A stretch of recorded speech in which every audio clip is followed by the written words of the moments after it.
So good afternoon to all of you from Ottawa. Welcome to today's webinar, What We Heard, Perinatal Mental Health Supports in the Family Support Sector. I am Zinda Saleh, CEO of Families Canada, and it's a real pleasure to have everyone here. For those who may be joining Families Canada webinar for the first time, let me take a few moments to give you a little bit of an introduction. So Families Canada is the National Association of Family Support Centres. Our members are community-based organizations who provide hubs of services, usually free services, and programs and resources to primarily low-income and disadvantaged families in communities across Canada.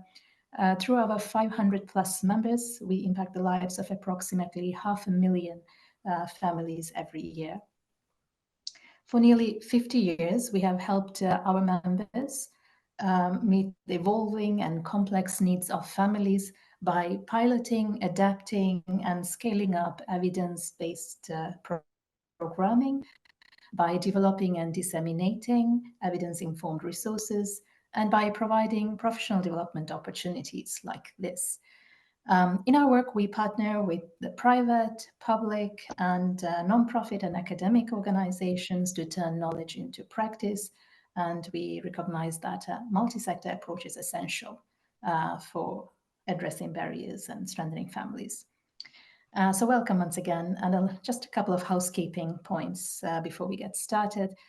You are being recorded for now, and we will turn the recording off when it comes to the Q&A session. You will receive a recording of this webinar and a copy of the slides. We encourage you to use the chat box to communicate during the presentation, and during the Q&A, we will be hoping that you can give us some feedback and speak. Please use the raise hand function. If possible, use headphones to ensure there isn't an echo, and when not speaking, please ensure that you're muted.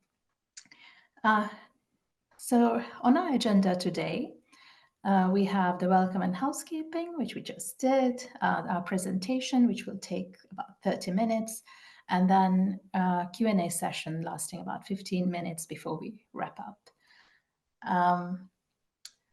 So before I hand things over to our presenters, please allow me a few moments to provide some context for today's webinar and share why we think that the topic is so important. Every day, as you know, families across Canada mark the birth of new children, and they need support from their families, from friends, from services and communities as they navigate this exciting but challenging milestone. As we all know, in the past few years, during the COVID-19 pandemic, nearly every aspect of family life was affected. Many parents and families welcomed new babies while isolated from critical sources of social and medical support. Early research indicates that as a result of a multitude of intersecting factors compounded by this prolonged isolation, perinatal people's mental health has been greatly impacted. Many perinatal people sought and continue to seek the much needed support, including for their mental health, from family support centers. And family support centers come in all shapes and sizes, but you would be hard pressed to find a community that doesn't have at least one. So their services are tailored to meet the needs of their specific community, but they all have one thing in common: supporting families with young children. During the pandemic, family support centers were a lifeline for many perinatal people. And we know that mental health supports of perinatal people outweigh the availability of services. As the National Association of Family Support Centers, Families Canada is one of the many actors who are assessing the strengths and assets and opportunities and barriers of our sectors and asking ourselves how we can provide the best support to perinatal people so that they, their families, and their children can thrive. This is the key question we hope to answer from the assessment of mental health needs of perinatal people in the family sector. And this needs assessment is a qualitative snapshot informed by professionals who are working with perinatal people on a daily basis from coast to coast. So today, as we mark the World Mental Health Day, two members of our research team are sharing our needs assessments findings, and the full report will be available on Families Canada's website soon. And all of you here and all webinar registrants will be sent a follow-up email with a link to the full needs assessment later in the month. I hope that as you listen to what we heard and read the needs assessment in the coming weeks, you, like us, will consider what recommendations you are positioned to help move forward. And now it's my pleasure to introduce two members of our research team who will be presenting the findings today. Dr. Reham Abdul Halim is a researcher, evaluator, health system planner, and strategist. Before embarking on health services research as her field of choice to pursue her PhD, Reham was a medical doctor specialized in emergency medicine, a healthcare quality professional, and a lecturer of medical toxicology. Over the last 7 years, she has utilized multi-method approaches to evaluate various interventions that aim at integrating care or enhancing primary care services in Canada. Reham is extremely passionate about co-designing interventions that target vulnerable individuals and those living in complex health and social care needs. So there you see the lovely pictures of our presenters. And today we're also joined by Dr. Christina Kokorelius. She is a health service researcher. Her program of research aims to understand the evolving experiences and needs of family caregivers and older adults with complex care needs, with the aim of using this information to develop, evaluate, and implement timely, family-centered care programs and services. Christina received her PhD from the Rehabilitation Sciences Institute at the University of Toronto and completed postdoctoral fellowships in implementation science and Alzheimer's diseases with the St. John's Rehab within the Sunnybrook Health Sciences Centre. So welcome once again, Reham and Christina. Over to you. Thank you so much, Sindhu. Well, welcome, everyone. It's very exciting to have you today and to share with you the results of the work that we have been doing over almost the last year. So I'll just add a little bit of the context to what Sindhu already said. So from a research perspective, we do know that the perinatal period has very unique challenges due to substantial biological, physiological, and psychological and social changes that happen to not only the parenting couple, but also to the full family sometimes. Also, social terms of health has a very strong impact on exacerbating an existing mental health um, unwellness or starting or actually unrevealing a mental health problem that parenting individual might be living with. Adding to this the post-pandemic time where everyone is already coming out of a very stressful time, a time that was marked by social isolation. So we do know that many families are out there who are getting ready for parenting or actually new parents that need some support. And that's why we thought that we might be able to help them by conducting this research.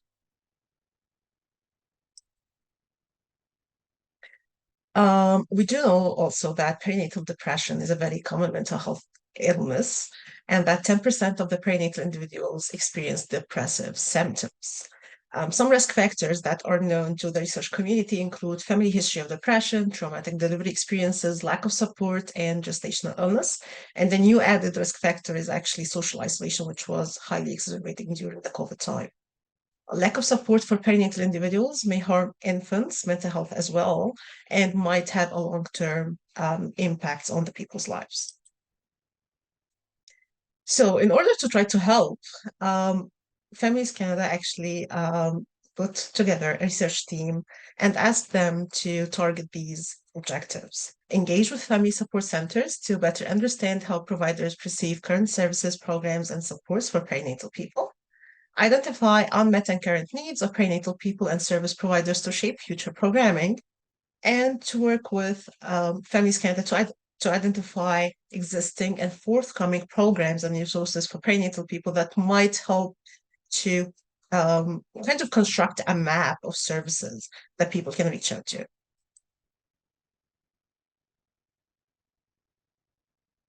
So, an important first step for planning, implementing, and evaluating any health services is to understand what is there and what are the gaps plan, and that's exactly what we try to do. In order to be doing a meaningful engagement research, we actually have to engage with people with experiences. Advisory panel was brought together. This advisory panel included advisors from different family support centers who have active service delivery and support programs, and who work with potential beneficiaries from of a mental health resource or a mental health program or model of care. We are very to our advisory panel, who included 14 volunteers from across Canada who helped us conduct this work. Thank you, everyone. I know some of them are on the call today. So what was our methodology for that? Our methodology was actually depending on three main areas. The first one was an environmental scan, where we used the regular ways of environmental scanning, so looking at reports, at websites, and to understand what are the programs that are already existing in the community that help individuals living with mental health and wellness during the perinatal period. With that, we also did qualitative focus groups with family support centers providers from across Canada to understand what's working well, what's not working well, how can we move forward. And to supplement that, because we weren't able to speak to everyone, we opened a survey, an online survey, where we invited everyone who was interested in sharing their ideas about the programs that they are already providing or areas that needs to be enhanced in the future to tell us about these gaps and also where things are working well so we can use a knowledge transfer approach.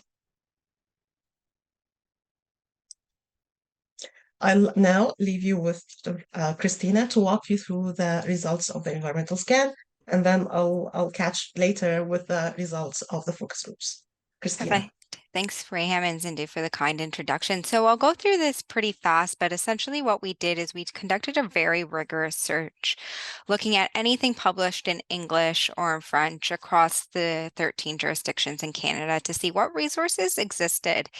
And really, while we were doing this, we were kind of asking ourselves two questions. And the first was really around accessibility. So when were these programs offered, for how long, and in what languages and during what times?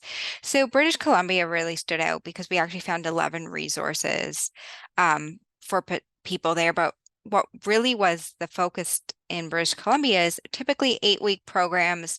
Because of the COVID-19 pandemic, most of these were primarily online and really around self-care strategies, so really educational services.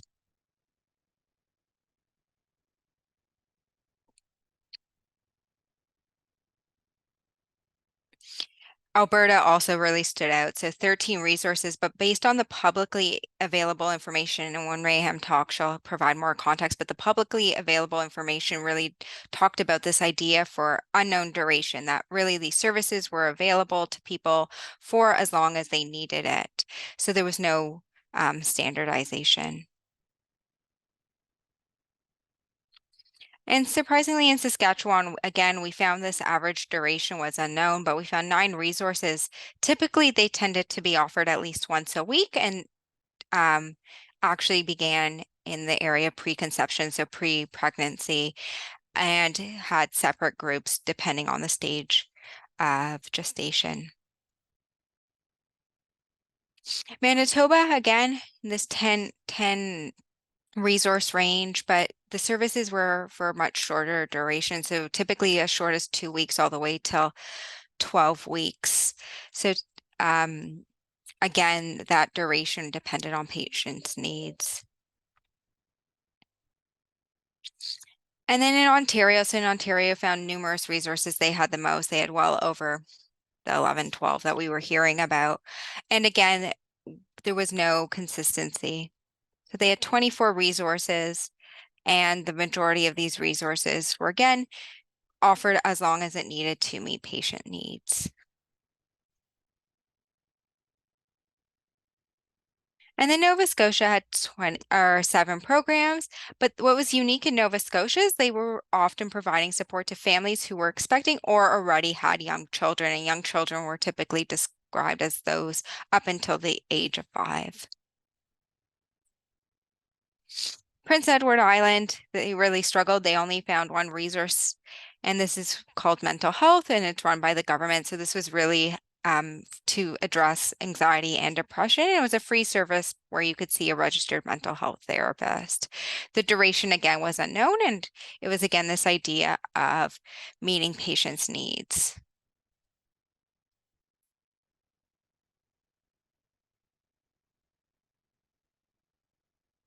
And then Newfoundland and Labrador had 4 programs.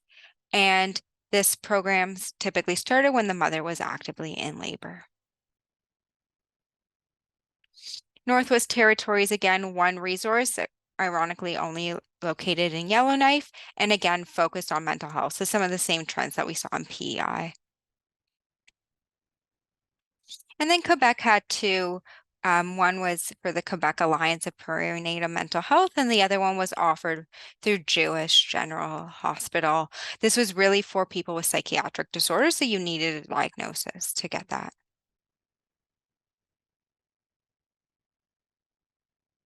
And then the Yukon had 2 resources, and again, focusing on this mental health services, but they also extended it and used the term mental health wellness, so going beyond just a diagnosis of mental health. And then Nunavut had 1, and it was, again, a phone call services where essentially you would call, you don't need a diagnosis, and you would receive supports.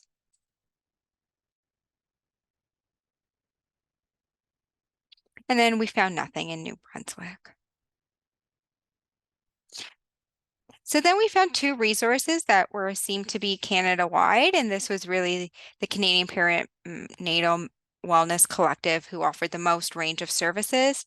And this was through one-on-one therapy or online support, and the cost was $135 to $175. And this is as of a few weeks ago.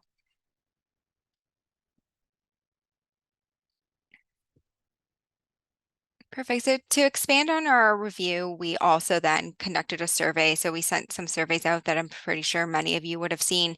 And we were just trying to get more context into, hey, is there something not publicly available? And really, we found that in individuals' organizations, 50% of services are offered through a referral process only. So either through a set criteria, such as needing a family physician to put forth a diagnosis. And while we're looking for any publicly information that was offered in English or French, we did find that there are very few services also offered in Spanish or Punjabi. So really a need for linguistic inclusivity across the provinces.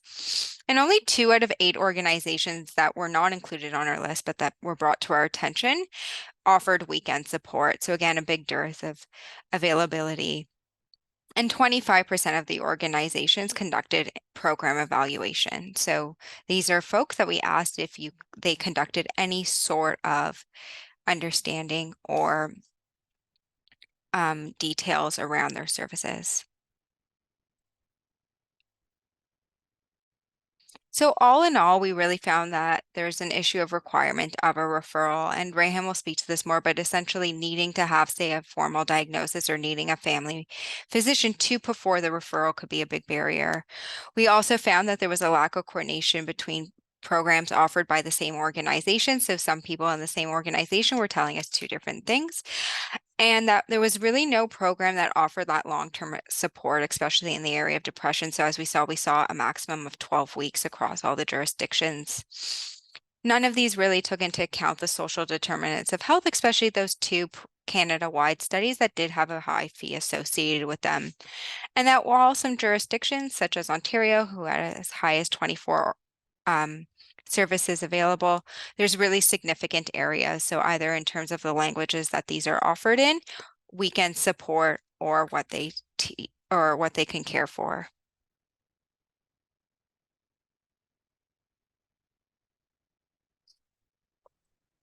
Thank you so much, Christina. In terms of focus groups, 4 main themes were actually identified through the analysis of the focus groups. These 4 themes included perinatal needs are just a shell.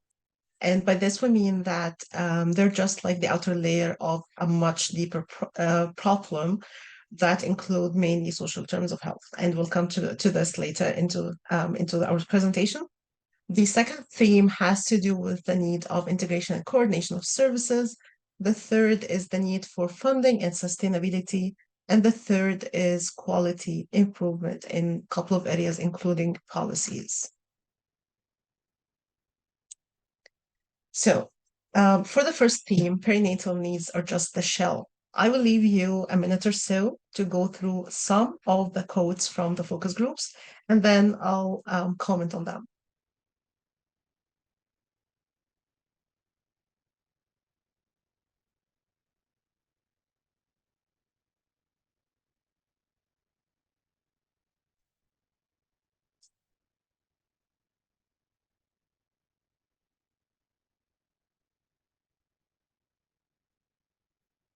So participants describe perinatal mental health needs as the shell of a larger problem that needs to be addressed. Their clients often need a comprehensive suite of services, bridging health and social care needs, and also reflective of social determinants of health, and a web or network of care and conditions in order to stabilize their perinatal mental health challenges and to bring them back to their selves after passing through this time. The most common mentions that were coded under this theme was housing stability, income stability, social networks, language barriers, food insecurity, and marital depravity. Not having access to transportation technology or internet access was a big barrier to accessing any services.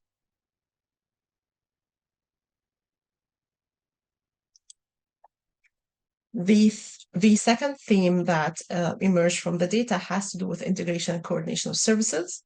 I will also leave you a minute with the quotes and then I'll comment on it.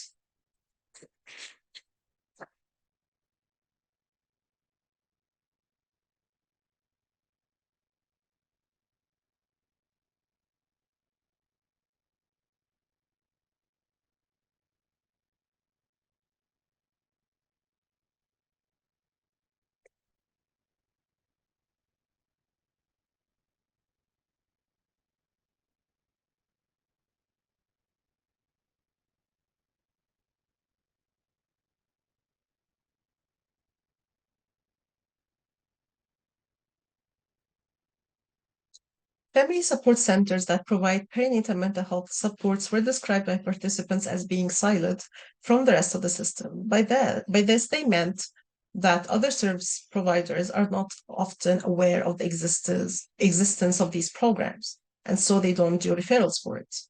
Responses that were coded under this category included mentions of uncoordinated and miscommunication between other health and service providers and family support centers, disorganized or non-existent referral processes, lack of integration, siloed services, and uncertain handoffs, so the opposite of warm handoffs, fragmentation, and there was a big misunderstanding of like what are the benefits of coordinating the services between primary care, hospital, and the community. Also, the role of a navigator who is able to takes the parents like hand in hand and walk them through what's available for them, the eligibility criteria, how can they access, and then providing the story of this parent to the next organization was something that was highly stressed and valued if it existed. Actually, there was one program that has this kind of navigator, and everyone else was asking for the same. They felt this is a very big gap that can be filled. And if it's filled, it's going to be better for the clients. An interesting piece also was that some programs actually receive multiple clients who don't have access to primary care providers, so also known as unattached. And with the eligibility criteria of many of the programs, primary care attachment was a prerequisite. So other than having to connect the parents to the perinatal mental health services, a very big task that was taken by the family support centers is trying to find a primary care provider who would accept these individuals. And this was a big gap, as described by the participants. The third theme that emerged from the data has to do with funding and sustainability. I will leave you with the quotes for a minute.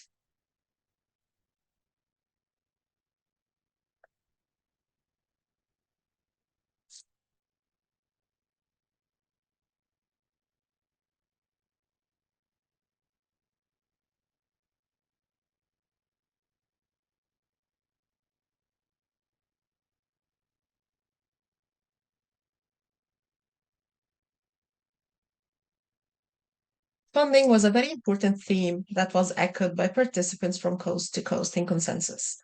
An important challenge was the mismatch between funding and the need.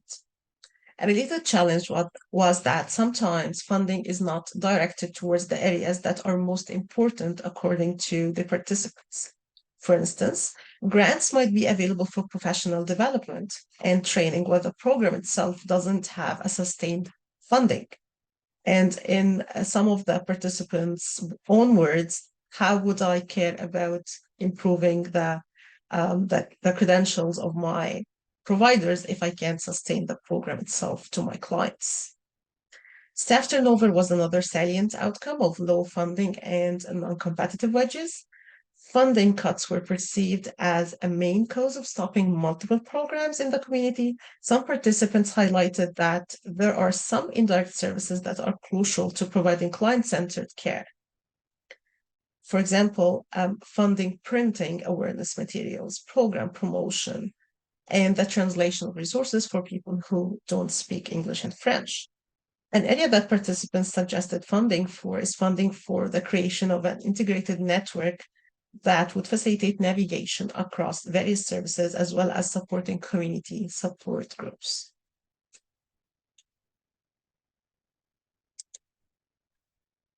The fourth theme was quality improvement. And by this, we mean areas that were identified by the participants as areas that need to be having some quality work, quality improvement work to enhance their impact or actually to improve it. I will leave you with the quotes and then I will comment on that.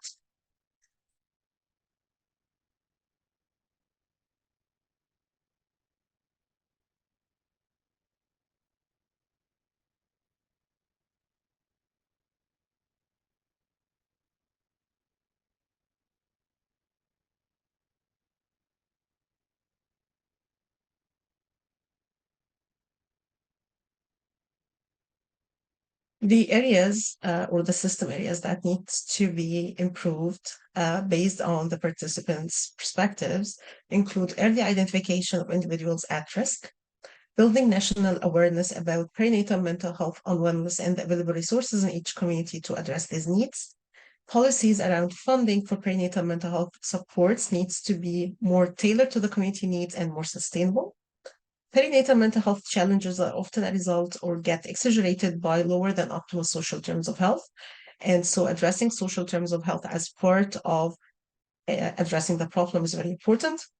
Participants mentioned the importance of having standardized guidelines, both in the identification and treatment or management of perinatal mental health. Also, participants called for a national movement where provincial leaders come together to understand why some models worked well in some of the Canadian territories and provinces, and others are still struggling to find solutions. And having this knowledge translation across the provinces would help having the same standardized service across Canada. And that's very important from an equity perspective.